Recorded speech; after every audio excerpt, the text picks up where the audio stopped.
cases will continue to be high.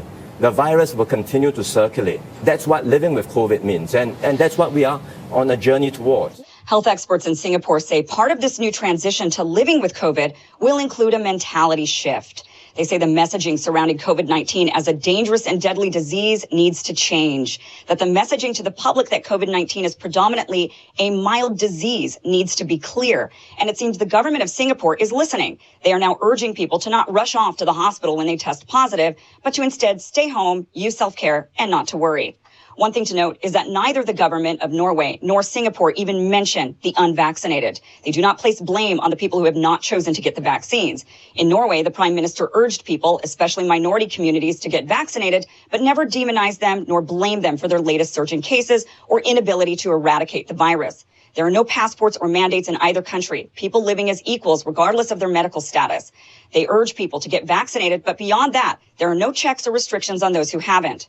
Other countries have also chosen to live with the virus. The UK lifted all restrictions in July despite increasing numbers. However, they are reserving the right to reverse this winter if hospitalizations increase.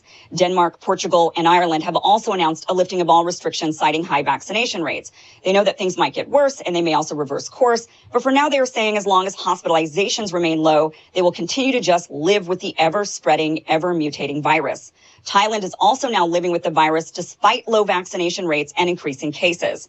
There are a few takeaways from the increase in countries choosing to simply live with it. First of all, it is impossible to eradicate the virus if countries are just letting it circulate.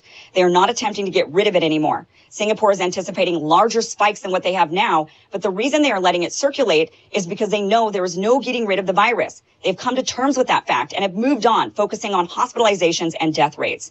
In focusing on hospitalizations and deaths, these countries are now sending the message to their public that the young and healthy are not at high risk. When you catch COVID, stay home, self-isolate, and take care of yourself. For the vast majority of people, COVID-19 is a mild disease. Singapore has begun giving out booster doses to their most vulnerable to keep them protected, since they know they are the ones to likely end up hospitalized. None of these countries are panicking about their unvaccinated children. These countries are ahead of us in vaccination rates with the same vaccines we use here in this country. And yet in these nations, just like in Israel, massive spread still happens. This shows us that, unfortunately, there doesn't seem to be a magical herd immunity threshold we can hit that will stop the spread. Perhaps the metric we should focus on is hospitalizations and deaths. We know the groups who are most at risk of severe outcomes. That hasn't really changed despite the new variants. The elderly, people with hypertension or diabetes, and people with a BMI over 35, amongst other risk factors. Perhaps we should have a public health campaign to educate people about their individual risk while ramping up hospital capacity in the same way Singapore is doing.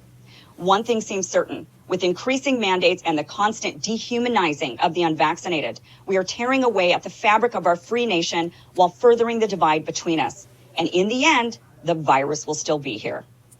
So I'm curious from your guys' perspective, at what point do you think our country, given the hyper-politicized nature of the virus, will get to this point similar to Singapore where we say, hey, listen, even with extremely high rates of vaccination, they're 82% fully vaccinated, a little bit higher if you count, they don't count their the people, the 5% of them that got the Chinese vaccine. But if you do count them, then, they're getting up to 90%.